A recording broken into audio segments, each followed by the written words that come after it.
Bonjour à tous. Alors effectivement, c'est l'habitude d'être sur cette estrade, mais pas forcément à cette position. Et c'est pas forcément plus facile en fait. Hein, donc voilà. C'est d'autant plus rigolo, enfin rigolo ou pas, qu'on a réfléchi à ce thème il y a quelques temps hein, sur la fraîcheur, et j'avais pas prévu d'être parmi les intervenants, donc c'était plus facile de choisir le thème, mais par contre quand il a fallu que je travaille dessus, là c'était un petit peu moins évident, et je me suis rendu compte que c'était un vrai défi pour les intervenants auxquels on inflige ça tous les 2 ans, entre guillemets. Donc la fraîcheur sous l'aspect vinification, c'est pas évident, notamment quand on s'attache à nos métiers, à ce qu'on connaît, donc c'est-à-dire principalement les fermentations alcooliques et malolactiques. Comment est-ce qu'on peut tendre vers de la fraîcheur? Qu'est-ce que la fraîcheur d'abord? Et puis comment on peut tendre vers cette fraîcheur au cours de la vinification?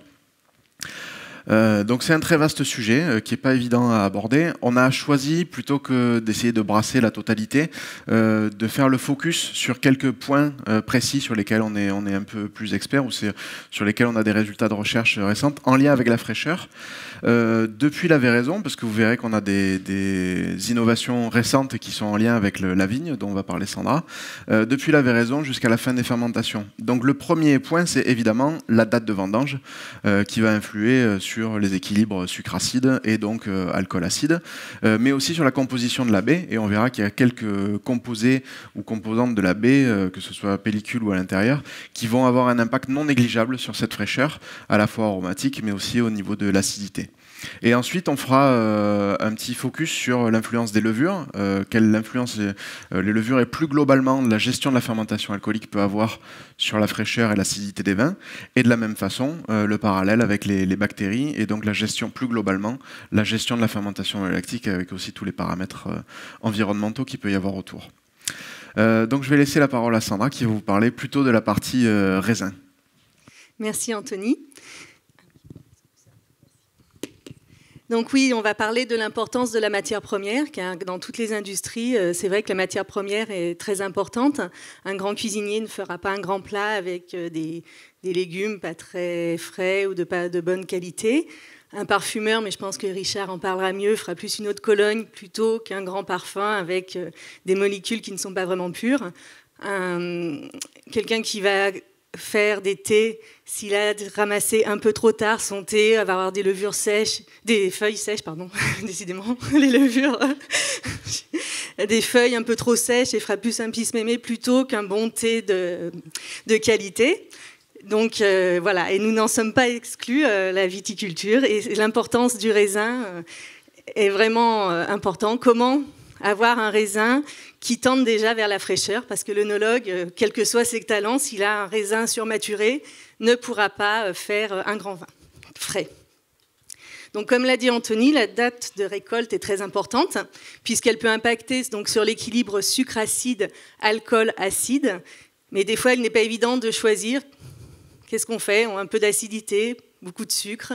Idem par rapport à la maturité phénolique. On ramasse un vin mûr, pas trop mûr, encore sur la fraîcheur, pas acide, la composition de la baie, notamment par rapport aux pyrazines, au caractère végétal, ou encore d'autres précurseurs d'intérêt comme les composés d'arômes.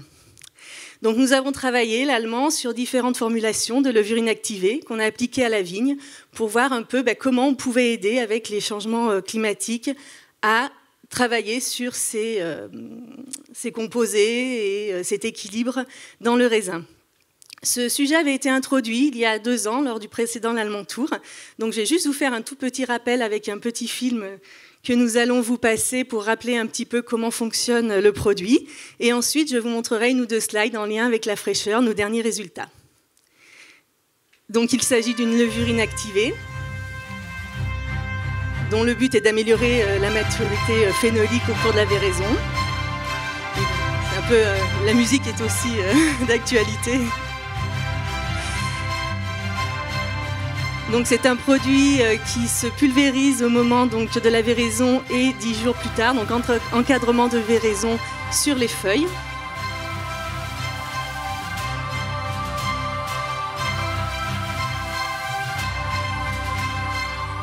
Et on peut suivre ensuite donc, dans le temps, sur des parcelles témoins et contrôles, les différences d'homogénéité des grappes par exemple.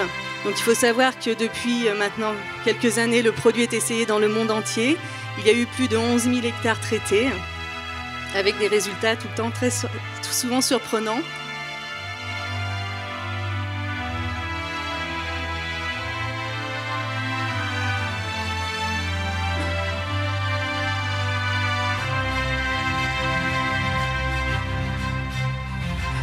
Par manque de temps, je ne pourrais pas vous décrire tout le mécanisme en fait, d'action, mais nous avons de récentes recherches qui ont pu nous donner vraiment les gènes impliqués dans le mécanisme d'action de ce produit.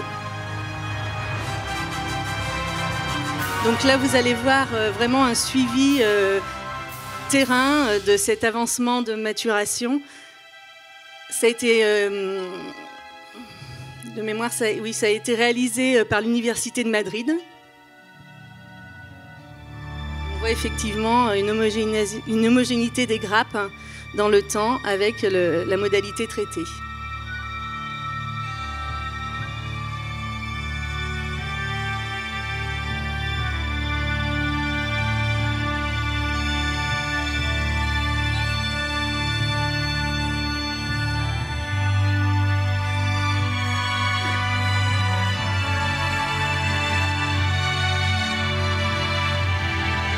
C'est vrai que le but peut être, suivant la région, si on est plus au nord ou au sud, mais de vendanger plutôt pour justement avoir des raisins plus frais ou éviter les maladies, les choses comme ça et pouvoir vendanger avec un raisin frais. Merci Marion.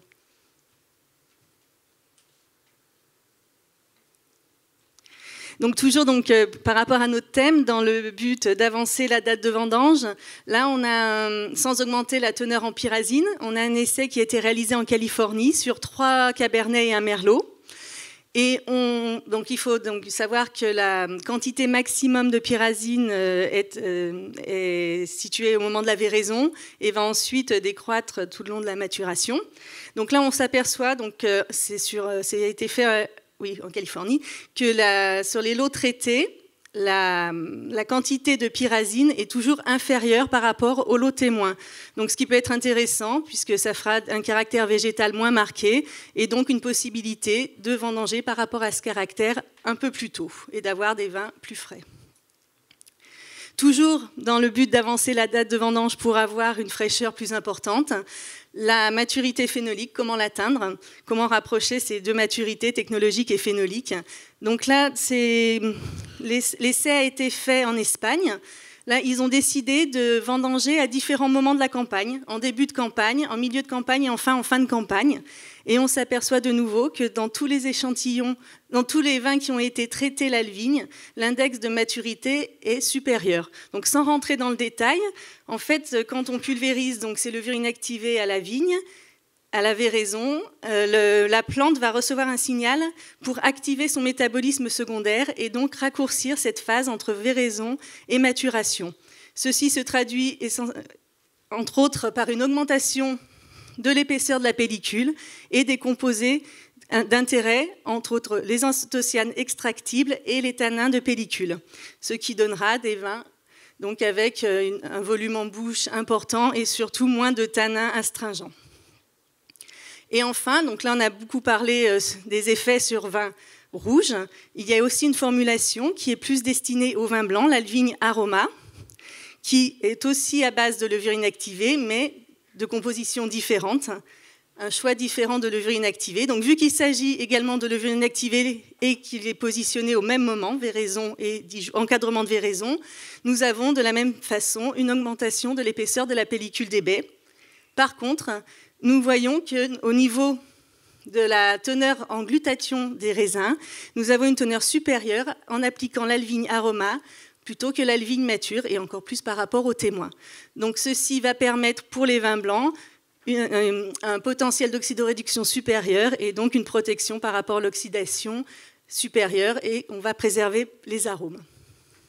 On aura également un effet au niveau de la teneur en précurseur thiol des raisins, également ester, mais bon, le temps et la slide étaient un petit peu juste pour pouvoir vous le présenter, mais tout ça pour vous dire que dès la véraison, on peut, grâce aux micro-organismes, jouer sur cette fraîcheur des vins.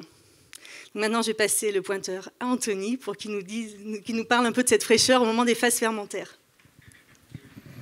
Alors, j'espère que vous avez bien profité du petit film avec la musique dramatique, parce qu'on va passer directement à des choses un peu moins sympa, c'est terminer la séance de ciné, vu qu'on va s'intéresser au métabolisme de la levure et voir à quel endroit, au niveau de ce métabolisme, il peut y avoir une interaction avec la fraîcheur.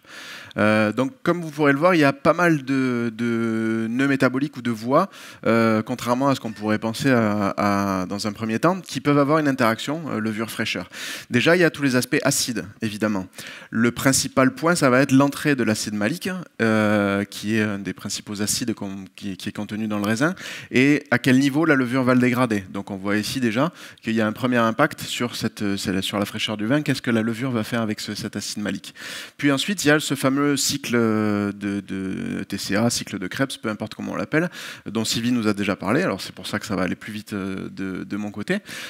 Et donc il y a des sorties au niveau de ces cycles de Krebs. Il y a des acides qu'on appelle les kétoacides, donc alpha-cétoglutarique par exemple, ou d'autres acides cétoacides, et l'acide succinique qui est une des sorties aussi de ce cycle de Krebs. Alors il y en a plein d'autres, hein, je ne vais pas vous refaire le cours. Ça nous ramène tous quelques années en arrière à nos études, mais voilà, il y a déjà tout ce métabolisme des acides qui va pouvoir jouer. Ensuite, il y a évidemment l'éthanol. La présence en plus ou moins grande quantité d'éthanol va jouer sur la fraîcheur ou à l'inverse, la chaleur des vins. Ensuite, il y a tous les aspects redox au niveau de la levure, donc principalement les aspects composés soufrés et les aspects oxydation, on va dire, avec la production plus ou moins importante d'éthanol qui va amener de l'oxydation ou ces notes d'évent qui vont diminuer la perception de la fraîcheur dans les vins. Donc on en parlera aussi un petit peu de comment on peut essayer de jouer sur ces aspects-là. Et ensuite, il y a tout un pan qu'on n'aura pas le temps d'aborder aujourd'hui, mais dont on pourra discuter à l'occasion de la dégustation par ailleurs, et qui de toute façon sera abordé par Richard, c'est toute la partie aromatique, fraîcheur aromatique. Évidemment, la levure, c'est une usine enzymatique d'arômes, donc il y a plein d'entrées et plein de sorties, et dans ces sorties, il y a des esters, des alcools supérieurs, certains aldéhydes et d'autres composés aromatiques bien connus, comme l'éthiol, et en fonction de ces composés aromatiques, on va avoir une perception de fraîcheur aromatique qui va être différente. Évidemment, si on a des alcools supérieurs un peu lourds, qui sont favorisés par un métabolisme levurien, ça ne va pas être du tout la même perception aromatique de fraîcheur que si on a une levure qui va favoriser la production de 4-MMP, de 3-MH, qui vont être plutôt caractérisés par des arômes plus frais, type agrumes ou autres, que vous connaissez bien. Donc dans un premier temps, on va regarder un petit peu l'impact de la levure. Donc on va s'intéresser principalement à Saccharomyces cerevisiae sur l'acidité du vin, donc sur ces quelques acides dont je vous parlais. Alors, rien de révolutionnaire là-dedans, mais généralement, il est plutôt admis que le pH augmente pendant la fermentation alcoolique. Voilà, je vous apprends pas grand-chose. Et encore que, c'est pas si évident que ça. Alors c'est un vaste sujet, puisqu'il a fait l'objet de pas mal de thèses, dont notamment une qui a été encadré, ou en tout cas Jean-Michel était président de jury sur une thèse dont le sujet à Toulouse était l'évolution du pH pendant la fermentation alcoolique. Donc c'est que c'est pas si simple que ça, hein, si ça fait l'objet d'une thèse de 3-4 ans, c'est que le sujet est quand même important. J'en profite aussi pour vous dire que si vous avez des questions pour lesquelles je ne suis pas à l'aise pour répondre sur l'acide malique, Jean-Michel a été un des premiers à travailler, puisque son sujet de thèse à lui, c'était l'évolution de l'acide malique et ce que fait l'acide malique, ce que fait la levure avec l'acide malique. Donc vous voyez que c'est un sujet qui est dans l'air du temps depuis quelques temps, et que c'est quelque chose qui intéresse beaucoup notre monde. Alors pourquoi c'est pas si simple? C'est parce que pH ne veut pas forcément dire acidité, ne veut pas forcément dire fraîcheur, et ne veut pas forcément dire concentration en acide. Donc c'est un peu plus complexe que ça, mais en tout cas ce qui est sûr, c'est que l'acide malique joue un rôle crucial dans cette perception de la fraîcheur, et notamment son interaction avec la levure. Alors il y a plusieurs facteurs qui vont jouer sur la consommation, principalement la consommation de cet acide malique. Il y a d'abord des facteurs environnementaux, facteurs externes. Donc principalement, on va regarder quel peut avoir l'impact de la concentration initiale en acide malique, mais aussi la température, l'azote, le pH initial. Et il y a des caractéristiques intrinsèques, donc propres à la levure. Selon la levure, en fait, il va y avoir des différences de consommation de malique, et on verra à quel niveau peuvent se faire ces différences-là. On parle surtout de consommation. Et on verra que dans certains cas très particuliers, et c'est là qu'on reparlera peut-être de Ionis, il peut y avoir une éventuelle production d'acide malique, ce qui est assez nouveau. Donc tout d'abord sur l'influence des facteurs environnementaux, des premiers résultats ici qui montrent l'influence de l'acide malique initial sur la consommation d'acide malique par la levure. Donc ici on a pris exactement la même levure à laquelle on a soumis différentes conditions d'acide malique initial, et on voit très bien que ici dans le cas d'un 0 g par litre d'acide malique initial, on n'a quasiment pas de consommation, évidemment puisqu'il n'y en a pas. Et ensuite on monte à 1 g, puis 2 g, puis 4 g. Et vous voyez qu'en fait la différence entre 1 g par litre initial et 4 g par litre est assez importante. À 1 g par litre, en fait, il y a 15% de l'acide malique qui va pouvoir être consommé par cette levure, alors que quand on est à 4 g par litre, on a 40% de cet acide malique qui va être consommé. Donc l'acide malique initial va fortement impacter la capacité d'une même levure à consommer cet acide malique et à le dégrader. Alors il y a d'autres, c'est le facteur principal, la concentration initiale en acide malique, c'est le facteur principal qui va impacter là-dessus. Il y a d'autres paramètres qui peuvent jouer un rôle, qui est un petit peu moins important. Déjà la température joue un très faible rôle, hein. Vous voyez ici quand on se place exactement dans les mêmes conditions et qu'on compare deux températures très éloignées, hein, 18 et 28 degrés Celsius, on voit que la différence de pourcentage de dégradation de l'acide malique est relativement faible. Donc il y a peu d'influence de la température. Par contre il y a un léger effet du pH et de l'azote. Vous voyez qu'avec un pH plus bas, on a une tendance à avoir une dégradation qui est supérieure de cet acide malique. Et de la même façon, quand on a une concentration en azote, en tout cas un azote assimilable plus élevé, on a de la même façon une dégradation d'acide malique qui va être un petit peu supérieure. Au niveau des caractéristiques intrinsèques de la levure, on sait qu'il y a une grande variabilité entre les levures dans des conditions identiques par rapport à l'acide malique. Là encore, je vous apprends rien de nouveau, mais ce qui est relativement intéressant aussi, c'est de voir à quel moment se fait cette dégradation. Vous voyez que la principale partie de la dégradation de l'acide malique se fait sur les premières phases de la fermentation alcoolique au début, et qu'en fonction des levures, elle peut continuer plus ou moins longtemps jusqu'à la fin de la fermentation alcoolique. Et le résultat final, c'est qu'on a des grandes variations sur la quantité d'acide malique qui va être dégradée. Alors ça, c'est principalement lié, a priori, il y a des travaux portugais qui montrent ça, c'est principalement lié à une activité enzymatique de la levure, à plusieurs activités enzymatiques de la levure, notamment la malate déshydrogénase, l'enzyme malique, la fumarase, etc., qui sont impliqués dans cette dégradation de l'acide malique. Et en fait, leur niveau d'expression va varier d'une levure à une autre. Et surtout, l'activité enzymatique va se dégrader plus ou moins vite en fonction de la levure. Donc il y en a certaines qui vont avoir une activité enzymatique qui va se dégrader très vite, et donc en fait on va avoir quasiment plus de consommation d'acide malique sur la fin, et d'autres qui vont par contre arriver à maintenir leur activité enzymatique, notamment de la malate déshydrogénase, plus longtemps pendant la fermentation alcoolique, et donc on va avoir une meilleure dégradation de l'acide malique. Cette variabilité, là, je vous parle des activités enzymatiques, parce qu'on pourrait se dire aussi qu'elle peut se faire au niveau des transporteurs. Peut-être qu'il y a des levures qui sont plus capables que d'autres de faire rentrer l'acide malique dans leur milieu. En fait, non, parce que chez Saccharomyces cerevisiae, il n'y a aucun transporteur spécifique de l'acide malique. Donc l'entrée de l'acide malique dans la levure se fait uniquement par diffusion passive. Donc ce qui explique aussi pourquoi, dans des conditions de pH bas, on a la sorte de ceinture de chasteté de la levure, hein, qui est sa paroi, qui va être un petit peu plus perméable, on va dire, et donc on va avoir de l'acide malique qui va rentrer plus, qui va diffuser un petit peu plus, et donc on va avoir forcément plus d'acide malique à l'intérieur, et donc plus d'acide malique dégradé. Donc voilà, tout ça pour vous expliquer que la principale variation se fait au cours de ces différentes étapes de transformation. Donc de l'acide malique en acide pyruvique, puis de l'acide pyruvique en éthanol, et on voit qu'ici on a un premier nœud, donc en fonction de la levure, ce pyruvate il va être plutôt dirigé vers l'éthanol, ou plutôt vers le succinique ou cétoglutarite, etc. Un autre nœud au niveau de l'éthanol, il y en a certaines qui vont plus l'amener ici que ici. Et en fait, tout ça, c'est un système de plomberie.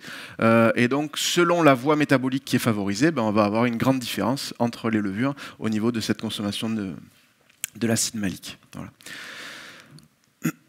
Alors, vous avez vu, c'est pour ça que c'est très bien aussi que Sylvie soit passée juste avant moi, hein, il y a certaines levures, je vous dis, ça c'est le cas général de Saccharomyces cerevisiae, il y a certaines spécificités, et notamment Ionis, qui est un petit peu particulière, notamment vis-à-vis de son cycle de Krebs.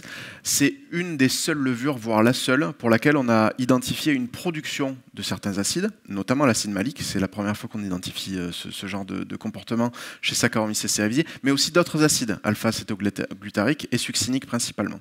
Donc je ne vais pas refaire l'histoire de Ionis qui a été parfaitement faite par Sylvie précédemment.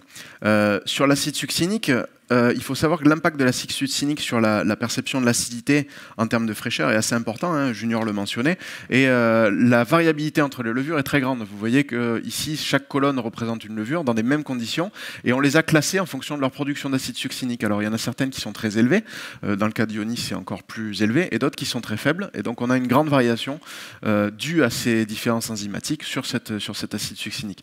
Alors c'est vrai que ça a un impact au niveau sensoriel, ça a aussi un impact très fort au niveau tout simplement de la mesure de l'acidité totale. Il y a une étude qui a été faite par la WRI, par Adrian Coulter là, en 2005, sur l'impact des différents acides sur l'acidité totale des vins. Et donc il s'est rendu compte, lui, de ces études, on en retire qu'une augmentation d'1 gramme par litre d'acide succinique contribue environ à une augmentation de 1,3 g par litre en acidité totale, alors exprimée en tartrique. On est en France, on s'exprime en sulfurique en général, nous, mais ça fait quand même une augmentation de 0,85 en AT en sulfurique, ce qui est loin d'être négligeable pour une augmentation de cet acide-là. Donc on voit les interactions qu'il peut y avoir là entre levure et acidité. Ensuite, sur les aspects fraîcheur aromatique, alors on va plutôt se focaliser ici sur les aspects oxydation, éthanal et aussi quelques composés soufrés qui peuvent être masquants. Alors quelques rappels sur l'éthanal, je vais aller relativement vite. Éthanal ou acétaldéhyde, hein, c'est exactement la même molécule. Il est présent dans les vins dans des concentrations qui sont très variables, hein, allant de quelques milligrammes jusqu'à 150 mg par litre. Son seuil de perception, alors c'est jamais évident de parler de seuil de perception, et Richard en parlera aussi tout à l'heure, mais c'est très variable en fonction des matrices. Globalement, le seuil de perception de l'éthanal libre est décrit autour de 40 à 50 mg par litre pour qu'il soit associé à un défaut d'évent. Alors, défaut d'évent, oxydation, ou tout ce qu'on peut imaginer, qui va du coup faire appel à des aspects oxydation et donc diminuer cette perception de la fraîcheur. Évidemment, c'est la principale molécule combinant le SO2. Sa présence est théoriquement impossible lorsqu'un vin contient du SO2 libre puisque la totalité va être combinée. Et notamment son origine, et c'est ça qui nous intéresse particulièrement, son origine est principalement due à la fermentation alcoolique et due au métabolisme de Saccharomyces cerevisiae, de la levure. Il y en a une petite partie, marginalement, qui peut provenir de l'oxydation de l'éthanol en élevage, mais ça reste très marginal par rapport aux quantités qu'on peut retrouver dans les vins. Donc on voit ici que la levure, encore une fois, joue un rôle crucial au niveau de sa production d'éthanal et donc de ses aspects oxydation. On voit ici que chez la levure, en fait, la production d'éthanal, c'est toute une histoire d'équilibre entre production et consommation. Évidemment, toutes les levures produisent de l'éthanal, heureusement, sinon elles ne pourraient pas fermenter, puisque c'est un des nœuds métaboliques qui va amener vers l'éthanol. Donc, encore heureux qu'elle si une levure ne produit pas d'éthanal, il faut s'inquiéter un petit peu. Mais en tout cas, on voit que pendant une toute première phase, on a cette production d'éthanal qui va augmenter par l'entrée des sucres et donc la transformation en pyruvate. Et ensuite, on a une phase de consommation pendant la deuxième partie de la fermentation alcoolique, qui va être plus ou moins importante. Et vous voyez qu'on a une grande diversité en fonction de ces levures sur à la fois la production, puis ensuite la consommation de cet éthanal. Alors ici, c'est un peu particulier dans cette étude, puisqu'on se retrouve avec un éthanal résiduel à 0. Il peut arriver qu'en fin de fermentation alcoolique, on ait de l'éthanal résiduel dans des quantités non négligeables. C'est d'ailleurs une des raisons pour lesquelles certaines, notamment nos amis charentais, sont intéressés par la fermentation malolactique, c'est que les bactéries vont consommer cet éthanal résiduel qui se retrouve en fin de fermentation alcoolique. Voilà. Donc grande variabilité, comme vous avez pu le voir au niveau de l'équilibre consommation-production, et grande variabilité du coup au final sur la quantité d'éthanal présent en fin de fermentation alcoolique, vu qu'on voit ici qu'il y a certaines levures qui n'en produisent, ou en tout cas on n'en retrouve quasiment pas en fin de fermentation alcoolique, et d'autres pour lesquelles on retrouve des quantités non négligeables, hein, puisqu'on est ici dans les ordres de seuil de perception, hein, vu qu'on est autour de 40-50, là on sent vraiment de l'éthanal sur ces levures-là. Alors ça, c'était les aspects intrinsèques, on va dire, de la levure. Sur les aspects externes ou environnementaux, comment cette production d'éthanal est impactée lors de la fermentation alcoolique? Le principal élément qui va impacter la production d'éthanal par la levure, c'est le sulfitage. S'il y a une idée qu'il faut retenir, c'est que plus on va sulfiter au départ, plus la levure va réagir entre guillemets en produisant de l'éthanol. C'est comme si elle se protégeait un petit peu de cet SO2 qu'on lui amène en produisant de l'éthanol pour le combiner, entre guillemets. C'est un peu d'anthropomorphisme, mais c'est un peu comme ça que ça fonctionne. Et plus le choc initial va être violent, c'est-à-dire plus on va en amener, et si en plus on l'amène en une seule fois, et ben la levure va surproduire de l'éthanol. Vous voyez ici, 10 grammes hecto amenés en une seule fois, en sulfitage initial, vous avez un gros pic d'éthanol et donc un éthanol résiduel qui est plus important.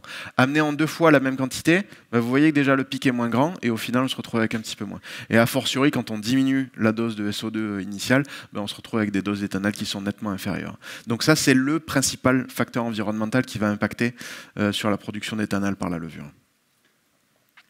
Alors il y a d'autres paramètres qui peuvent impacter un petit peu, le pH bas, qui va fragiliser un petit peu la levure, les carences nutritionnelles, les températures basses, etc. En fait, tout ce qui va contribuer à un stress levurien va avoir tendance à augmenter la production d'éthanol, qui est un métabolite de stress parfois par la levure, et donc ça va amener ces productions-là. Alors un petit flashback pour ceux qui étaient là au Lallement Tour 2014 ou ceux qui ont suivi un petit peu les récentes innovations en biotechnologie. Il y a certaines levures qui sont un peu originales et particulières et qui ont des très faibles productions d'éthanol et de composés soufrés. Alors c'est notamment toutes les levures qui ont été obtenues par les procédés QTL. Donc je vais vous en dire 2 mots, mais ça va être relativement rapide parce que je pense qu'il y a pas mal d'entre vous qui en ont entendu parler. Quelque chose qu'il faut savoir en tout cas, c'est que chez la levure, la production de SO2 et d'éthanol est très corrélée. Donc c'est ce que je vous disais tout à l'heure aussi. À la fois quand on lui en amène ou quand elle-même est capable d'en produire, c'est en général qu'elle est capable de produire aussi beaucoup d'éthanol. Tout simplement parce que les régions génétiques sont très proches chez la levure sur cette production d'éthanol et de SO2. Alors il y a quelques années de ça, on a été partenaire d'une thèse avec l'INRA, Supagro et ICV sur l'identification chez la levure des régions génétiques de production d'éthanol et du SO2.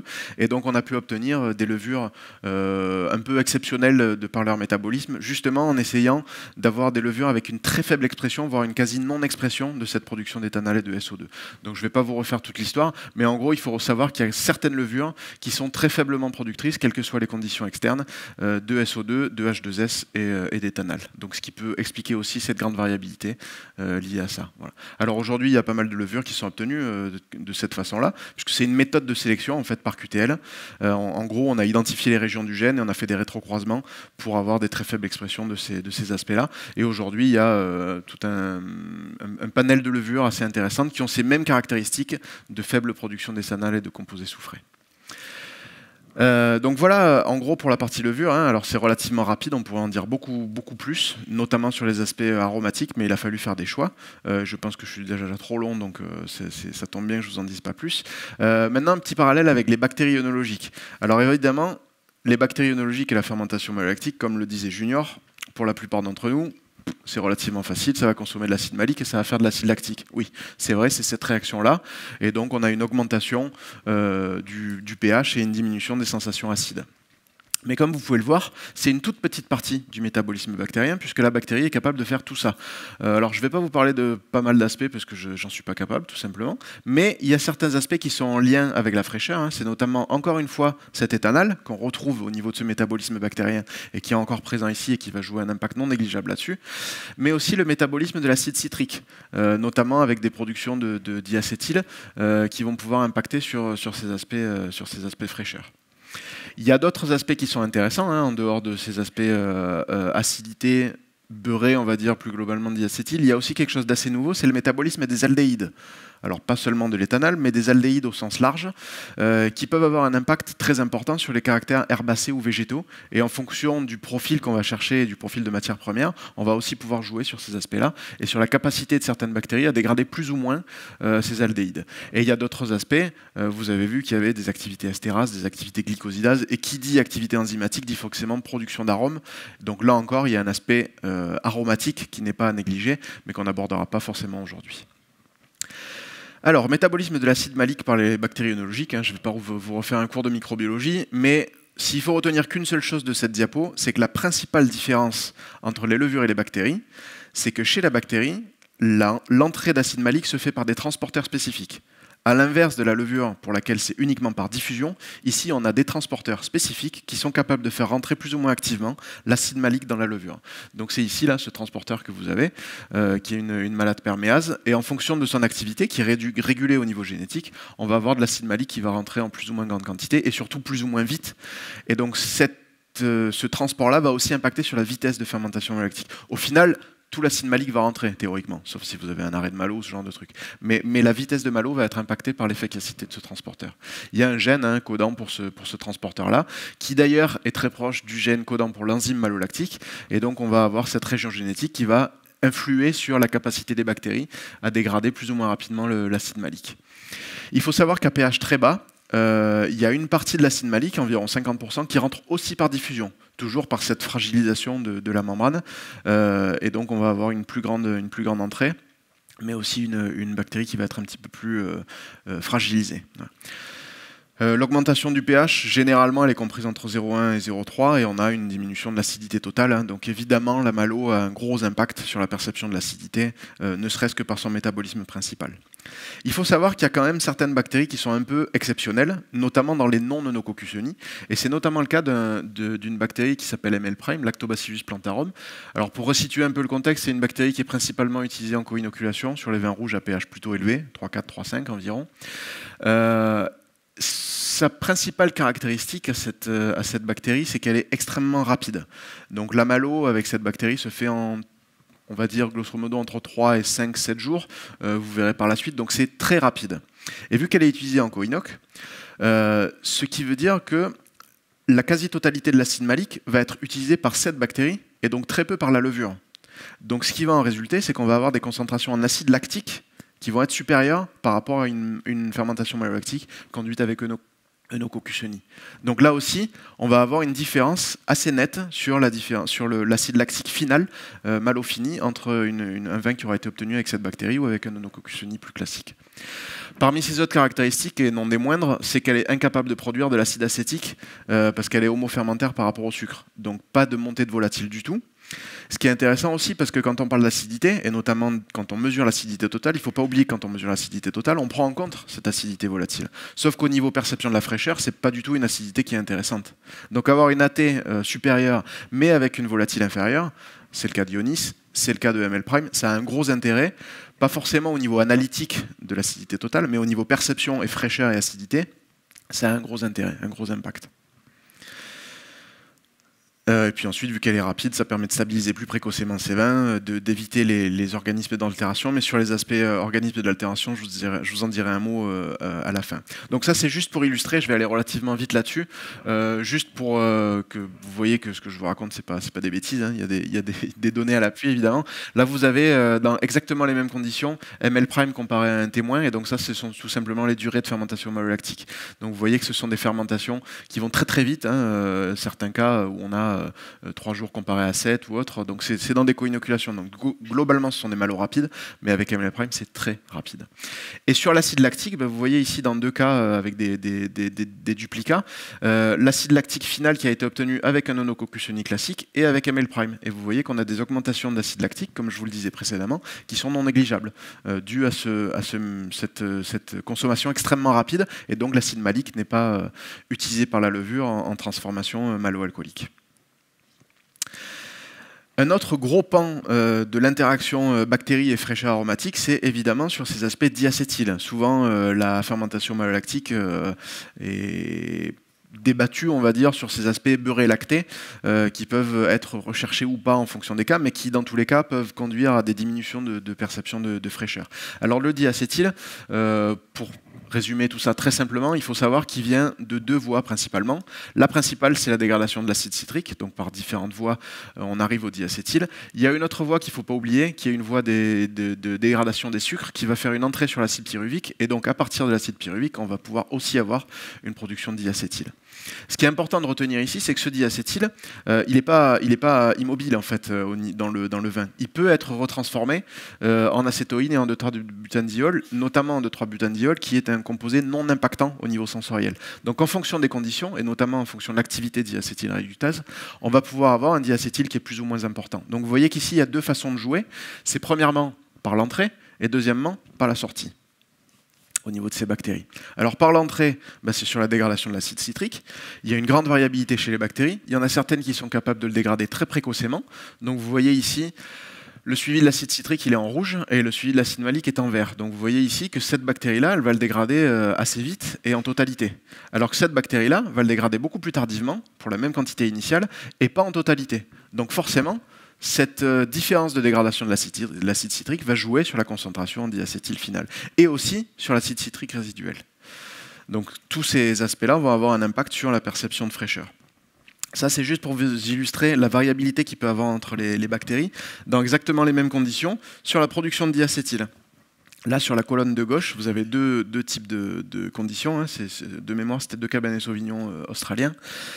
Dans 2 régions différentes. Donc ici, vous avez sans fermentation malolactique, donc un niveau quasi zéro, on va dire, de diacétyl. Il y a une très faible production de diacétyl par la levure, mais en tout cas, on est à des niveaux très faibles. Et ensuite, selon la bactérie utilisée, vous voyez que vous avez des très grandes variations, hein, d'une levure qui va être très faiblement productrice de diacétyl, autour de 4 mg par litre, et d'autres autour de entre 10 et 14, qui sont des concentrations relativement élevées et qui, au niveau sensoriel, vont impacter assez fortement.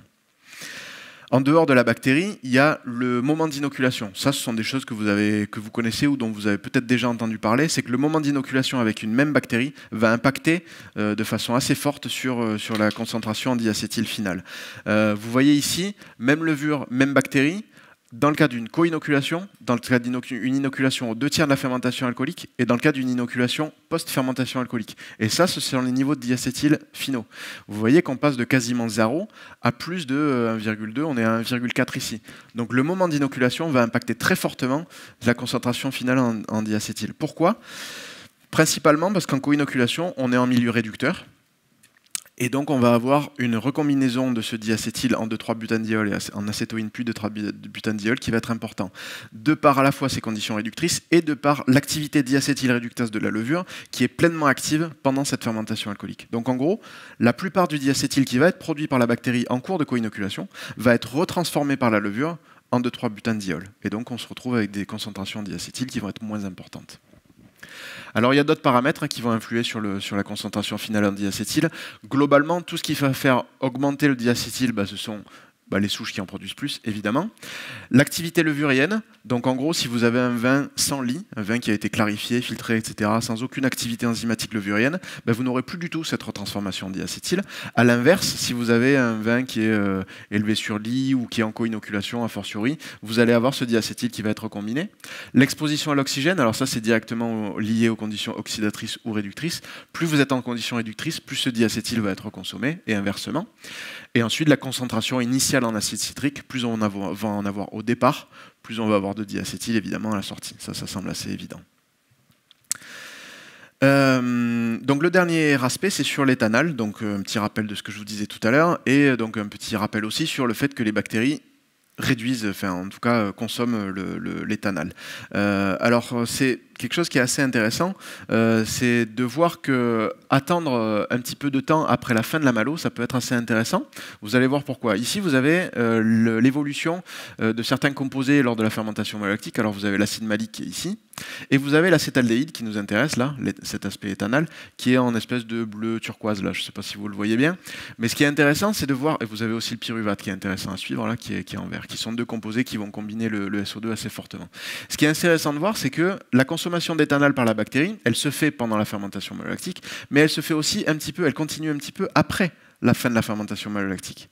Donc ça peut avoir un gros intérêt au niveau pratique, c'est que si vous voulez diminuer vos quantités d'éthanol et donc diminuer vos quantités de SO2 utilisées parce qu'il y en a moins qui va combiner, c'est intéressant de décaler un petit peu le sulfitage par rapport à la fin de la malo. On a parfois tendance à dire dès que la malo est terminée, je sulfite. Ça peut être intéressant de décaler un petit peu pour avoir cet éthanol qui continue à être consommé par la bactérie. Alors, dans des délais raisonnables, évidemment. Hein. Et puis ça dépend aussi de la contamination qu'il peut y avoir dans la cave, etc. Donc il y a tout un tas de considérations pratiques, mais en tout cas, au niveau microbiologique, voilà comment ça se passe. Et ça peut avoir des implications pratiques assez intéressantes. Le moment d'inoculation aussi de la bactérie va jouer sur l'éthanol consommé par la bactérie. Vous avez ici, dans les mêmes conditions, on a comparé une inoculation séquentielle, post-fermentation alcoolique, et une co-inoculation. Et vous voyez que dans le cadre d'une co-inoculation, globalement, on a moins d'éthanol résiduel à la fin de la malo, ce qui va directement avoir un impact sur la quantité de SO2 combiné et de SO2 libre. Donc il y a un intérêt aussi au niveau de la co-inoculation pour réduire la quantité d'éthanol et donc de SO2 utilisé. Alors on parle de l'éthanol quand on parle de ces aldéhydes, parce que c'est le plus connu et qu'il a cet aspect combinaison du SO2 et qu'il est très connu pour ses odeurs des vents. Il y a d'autres aldéhydes qui ne sont pas négligés, et ça c'est des données relativement récentes. Donc il y a des aldéhydes qui sont décrits pour avoir des aspects herbacés, végétaux, etc. Alors Richard va vous en parler. Encore une fois, hein, c'est jamais manichéen dans cet univers-là. Ce ne sont pas des composés à bannir absolument. Ni à chercher à augmenter absolument non plus. Les composés herbacés de type aldéhyde peuvent avoir un impact sur la fraîcheur et sur ces sensations de végétal herbacé, notamment dans le cas de vendanges mûres ou de matrices, on va dire, type sud, où on va avoir un intérêt à avoir une augmentation, ou en tout cas une quantité un peu supérieure de ces aldéhydes, pour avoir un peu de fraîcheur liée à ces odeurs d'herbes coupées ou ce genre de choses. À l'inverse, sur des Cabernet Sauvignon pas très mûrs, ça n'arrive jamais ici par chance, mais imaginez que ça puisse arriver, un Cabernet Sauvignon pas très mûr sur lequel on va avoir ces notes herbacées qui vont ressortir un petit peu, on a tout intérêt à avoir tout un tas d'outils, et notamment les bactéries, qui vont dégrader un peu plus précocement et un peu plus largement ces composés aldéhydes. Donc vous voyez ici, pour la première fois, ça a été mis en évidence dans un partenariat avec Changin.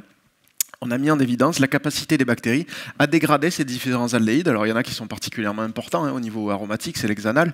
Richard vous en dira un mot tout à l'heure. Et les bactéries ont une capacité différente à consommer ces aldéhydes. Donc ça fait partie de la boîte à outils qui est extrêmement importante à avoir en tête. Voilà. Donc voilà ce que je voulais vous raconter un peu pour aujourd'hui. Alors c'était relativement rapide. Je sais que j'ai un débit de parole assez important, mais j'espère que vous avez suivi. L'objectif aujourd'hui, c'était pas de vous présenter quelque chose d'exhaustif sur les fermentations alcooliques et malolactiques au niveau de leur interaction avec la fraîcheur et l'acidité, mais plutôt de faire le focus sur certains points clés et notamment vous montrer qu'il peut y avoir une sorte de boîte à outils au niveau de ces outils biotechnologiques depuis la vigne jusqu'à la fin des fermentations, avec à chaque fois une façon de pouvoir jouer sur cette acidité, de pouvoir piloter un petit peu ces profils aromatiques en lien avec la fraîcheur. Et il y a des aspects dont on n'a pas pu parler malheureusement, ce sont les aspects aromatiques, mais vous en aurez un aperçu dans la dernière présentation. Et le dernier point dont je n'ai pas parlé, mais qui je pense est le plus important, ou en tout cas sans lequel ça ne sert à rien d'avoir toute cette discussion, c'est sur la maîtrise des contaminations. C'est quelque chose d'extrêmement important et sur lequel je veux insister, quitte à prendre 1 ou 2 minutes de plus. Junior vous a parlé tout à l'heure de l'importance pour un consommateur, pour n'importe quel consommateur, d'avoir quelque chose de net, sans défaut. C'est évident que tout ce que je viens de vous raconter, si vous avez des contaminations non maîtrisées, si vous avez des masques aromatiques, quel que soit le type, que ce soit du phénol, que ce soit de l'oxydation, que ce soit de la réduction, que ce soit de l'acétate, etc., tout ce qui va ou des composés soufrés, tout ce qui va masquer la fraîcheur aromatique de vos vins ou tout ce qui va masquer le profil, forcément, ça va détruire tout le boulot que vous avez fait depuis la vigne jusqu'à la cave. Donc c'est le dernier point qui n'est pas directement en lien avec la fraîcheur, mais qui est un point crucial quand on parle de profil sensoriel et de profil aromatique. Voilà. Je vous remercie de votre attention.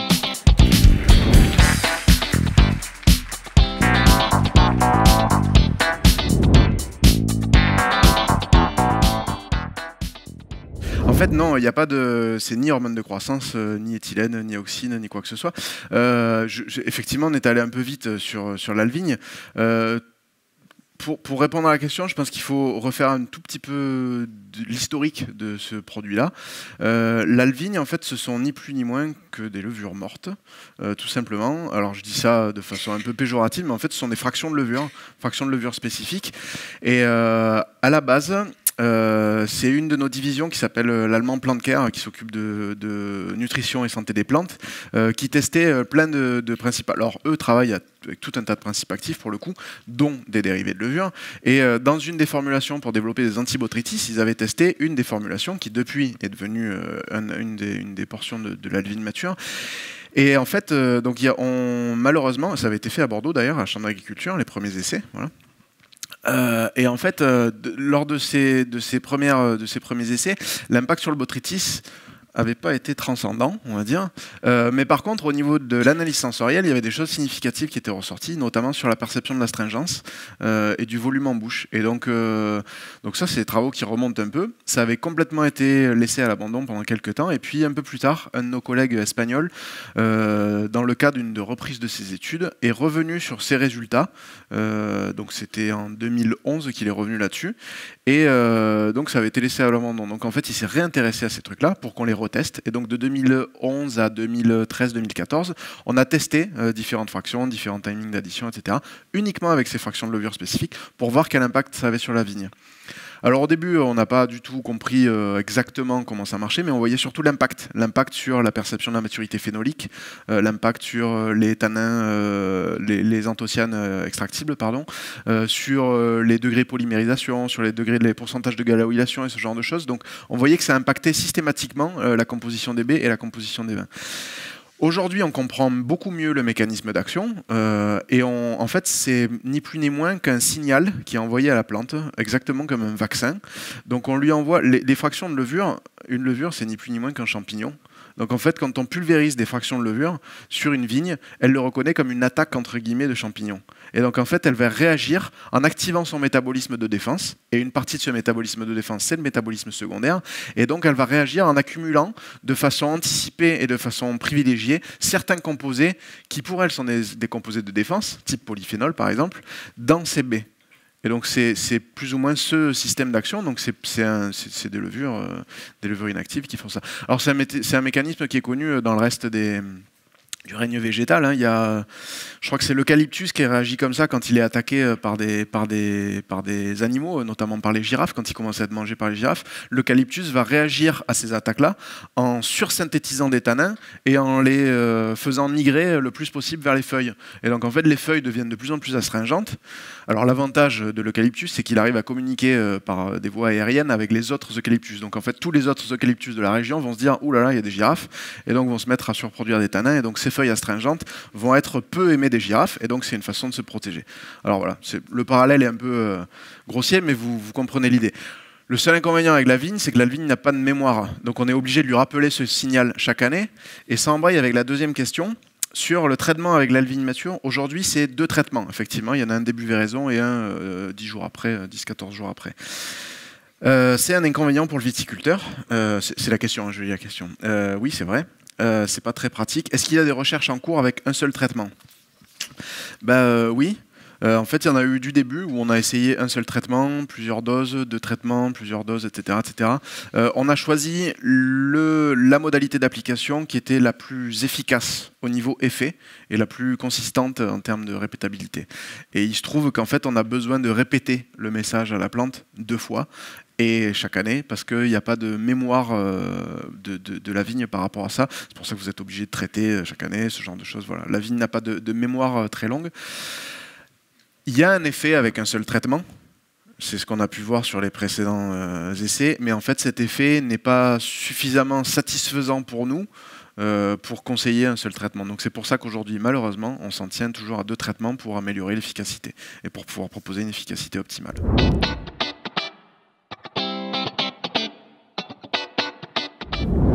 Alors oui, moi je vous ai dit que ça pouvait être intéressant de retarder le sulfitage après malo, principalement pour 2 aspects. Pour l'aspect consommation de diacétyl, parce que du coup on laisse encore un peu sur lit, etc. Donc on retarde un peu le soutirage et le sulfitage.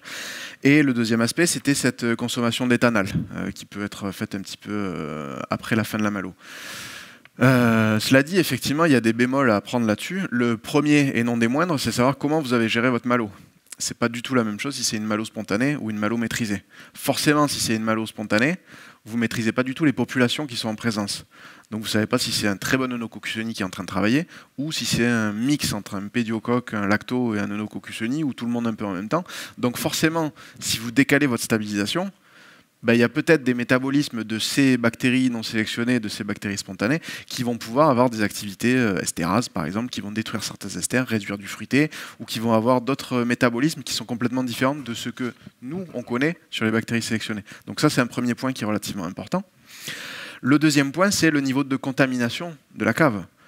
Si vous avez des niveaux de contamination, alors Brett c'est le plus facile, mais il n'y a pas que Brett dans les contaminations. Brett par exemple a une activité estérase qui est capable de détruire des esters et de diminuer du fruité, en plus de produire des phénols. Donc même si vous n'avez pas des défauts de phénol, vous pouvez avoir ces activités estérases qui vont détruire un peu de fruité.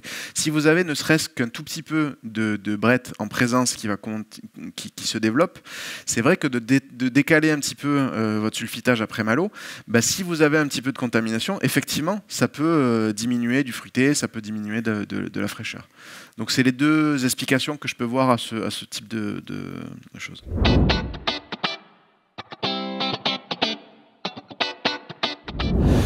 Alors c'est vrai que c'est une question qui revient souvent et en général elle est couplée avec l'augmentation du succinate, de l'acide succinique. Ce sont en général deux questions qui reviennent assez fréquemment. C'est vrai qu'on peut se poser la question, surtout quand on voit les niveaux de glycérol qui sont obtenus, où on a vu les cas les plus extrêmes, là on a du plus 9, donc on arrive à des 17 grammes par litre de glycérol, ce qui est assez exceptionnel pour une levure. Alors le glycérol, il y a deux choses principalement à prendre en compte. Il y a premièrement l'aspect viscosité.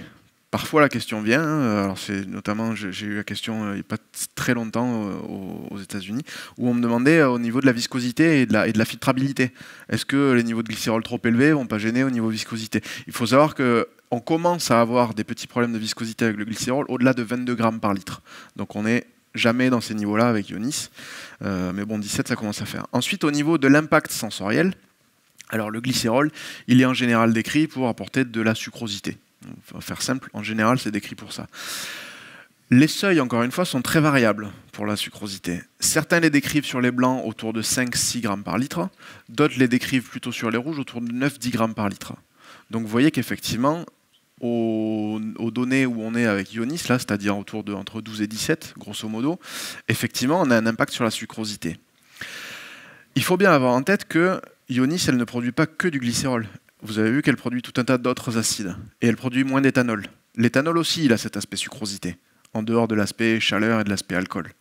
Donc en fait, vous avez une balance, un équilibre qui va se créer entre la surproduction de glycérol, la moindre production d'éthanol et la surproduction d'acide. Et donc en fait, vous allez avoir un vin qui potentiellement pourrait ressortir plus sucré ou avec plus de sucrosité, mais en même temps plus acide. Et donc plus frais, et aussi avec moins d'alcool. Donc au final, ce qui en résulte, c'est surtout un vin plus équilibré, plus frais, mais au niveau de l'impact sur la typicité, en lien avec le glycérol, l'impact est relativement faible. Donc on a un respect de la typicité qui est encore là. Après, sur la typicité aromatique, en lien avec les arômes, ça, ce serait une autre question. Et effectivement, là, ça va surtout dépendre du témoin avec lequel vous travaillez d'habitude. Et donc, c'est des essais à faire en fonction de ce que vous appelez typicité aromatique ou ce que vous recherchez en termes de typicité aromatique.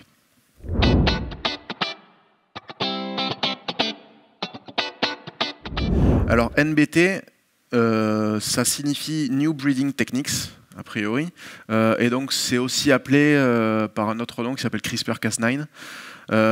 Pour faire simple, c'est une nouvelle méthode de sélection, enfin nouvelle, en tout cas relativement récente, et en tout cas sur les levures on s'y intéresse de plus en plus. C'est une méthode de sélection, pour faire simple, en deux mots, ça peut s'assimiler à des ciseaux génétiques. Voilà. Pour faire très simple. Donc en gros, ce sont des ciseaux génétiques qui vont pouvoir couper de façon très ciblée le génome d'un organisme vivant pour pouvoir ôter un gène, par exemple, ou ôter une portion de gène, etc., pour enlever un métabolisme. Voilà. Pour faire simple, ce sont des ciseaux moléculaires très précis, faciles à utiliser. Alors ça ouvre plein de perspectives dans tout l'univers de la recherche, hein, pas seulement en œnologie, mais dans tout l'univers de la recherche, c'est plein de promesses. La question est de savoir si on l'utilise, nous, chez l'allemand. Alors, la réponse est directement non. On n'utilise aucune technique de sélection type CRISPR-Cas9 aujourd'hui chez l'allemand. Par contre, on est en lien avec de nombreux organismes de recherche chez lesquels, évidemment, ces travaux sont en cours et avec lesquels on est en contact. Pourquoi aujourd'hui on est sur cet équilibre-là, c'est-à-dire on regarde ce qui se passe, on est en lien avec ces organismes, mais on ne travaille pas directement, c'est qu'aujourd'hui, la législation est assez floue par rapport au CRISPR-Cas9. Il y a pas mal de débats d'experts par rapport à ces nouvelles techniques de sélection. Je pense que Jean-Michel, tu pourrais en parler assez largement. Certains l'assimilent à des OGM, d'autres disent que non, c'est juste de ôter une partie du génome, donc il n'y a pas d'insertion de génome externe, etc., etc. Mais ça reste flou au niveau législatif. Donc au jour d'aujourd'hui, directement chez l'Allemand, non, on ne s'intéresse pas au NBT ou CRISPR-Cas9. Voilà.